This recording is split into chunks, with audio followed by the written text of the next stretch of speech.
संसद परिसर में हुई धक्का मुक्की के बाद में अब माहौल और ज्यादा सियासत का गरमाया हुआ नजर आ रहा है। अभी हम थाने में से आ रहे हैं, जहां पर संसद मार्ग थाने पर अनुराग ठाकुर के साथ में बीजेपी के और लीडर राहुल गांधी के खिलाफ एफआईआर दर्ज करने पहुंचे थे। अभी मैं इस वक्त पे राम मनोहर लोहिया अस्पताल के बाहर खड़ा हूं। आप अगर देखेंगे तो राम मनोहर लोहिया अस्पताल है ये। अगर इसके अंदर की तरफ जाएंगे तो गेट नंबर 1 की तरफ अंदर जाने के बाद में आपको एक नर्सिंग होम का बोर्ड नजर आएगा, यानी कि वो वार्ड है जहां पर मरीजों को जो है भर्ती किया जाता है।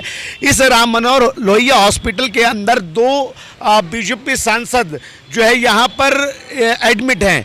मुकेश राजपूत और प्रताप सारंगी दोनों ही यहां पर एडमिट किए हुए हैं। वीआईपी मूवमेंट यहां पर लगातार चल रहा है। गिरिराज से लेकर बाकी तमाम बड़े नेता यहां पर मुलाकात के लिए, उनका हालचाल देखने के लिए आए हैं। अगर आप इधर देखेंगे तो राम मनोहर लोहिया के अंदर यहां पर पुलिस की गाड़ी भी यहां पर खड़ी हुई है और यहां पर पूरा इंतजाम है। लेकिन पीछे थोड़ा सा अगर आप जाके देखेंगे तो वहां पर दोनों ही सांसद जिनको चोटें लगी थी वो यहां पर एडमिट हैं और लगातार वीआईपी मूवमेंट यहां पर चल रहा है। बाकी सांसद उनसे मुलाकात के लिए आ रहे हैं।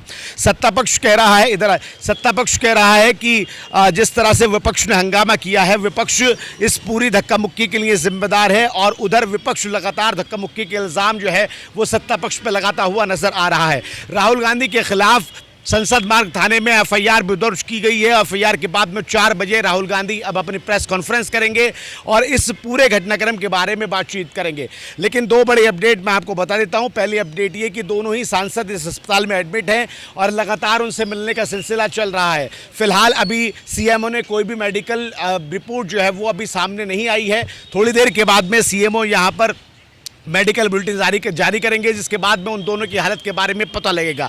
दूसरी अपडेट, राहुल गांधी की 4 बजे होने वाली प्रेस कॉन्फ्रेंस के अंदर पूरे घटनाक्रम के बारे में राहुल गांधी बताने वाले हैं। क्योंकि जिस तरह से जब अगर सारंगी साहब को चोट लगी थी, जब प्रताप सारंगी चोटिल हुए थे तो राहुल गांधी प्रताप सारंगी के पास में पहुंचे थे। लेकिन प्रताप सारंगी के पास पहुंचने के बाद में बीजेपी सांसद राहुल गांधी से भिड़ गए थे, दोनों में बहस देखने को मिली थी। अब इसके बाद में जब दोनों सांसद अंदर एडमिट हो गए, चोट लगी उनको, तो फिर ये मामला और ज्यादा गरमाने लगा। बाबा भीमराव अंबेडकर को लेकर एक पहले चर्चा कल तक जो है वो सदन के अंदर चल रही थी, लेकिन आज सदन के बाहर यानी सदन परिसर के अंदर धक्का मुक्की देखने को मिली। अगर मैं मुकेश राजपूत की बात करूं तो फर्रुखाबाद से सांसद हैं, और अगर मैं प्रताप सारंगी की बात करूं तो फिर वो प्रताप सारंगी जो है वो बालासोर के सांसद हैं। दोनों यहां पर एडमिट इस वक्त पे हैं और दोनों की हालत के बारे में अभी कोई भी जानकारी निकलकर सामने नहीं आई है। जब मेडिकल बुलेटिन जारी होगी तब उसके बारे में पता लगेगा।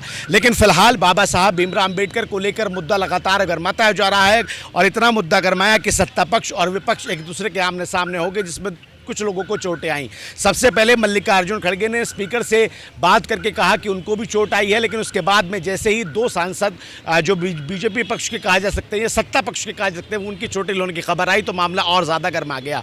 अभी हालत क्या है, जब रिपोर्ट आएगी तब पता चलेगा। लेकिन फिलहाल 4 बजे प्रेस कॉन्फ्रेंस जो राहुल गांधी करने वाले हैं उस पर वो क्या सफाई देते हैं ये देखने वाली बात होगी। एक तरफ तो एफआईआर दर्ज हुई है और दूसरी तरफ 4 बजे प्रेस कॉन्फ्रेंस राहुल गांधी करेंगे। राहुल गांधी क्या कुछ कहते हैं ये भी देखने वाली बात होगी। लेकिन अभी तक दोनों सांसद जिनको चोट लगी है वो राम मनोहर लोहिया हॉस्पिटल में एडमिट हैं और अभी भी उनकी मेडिकल बुलेटिन जारी नहीं हुई है, उसका इंतजार हमें करना पड़ेगा। राम मनोहर लोहिया हॉस्पिटल से नाव नोएडा के लिए फी हिंदुस्तानी।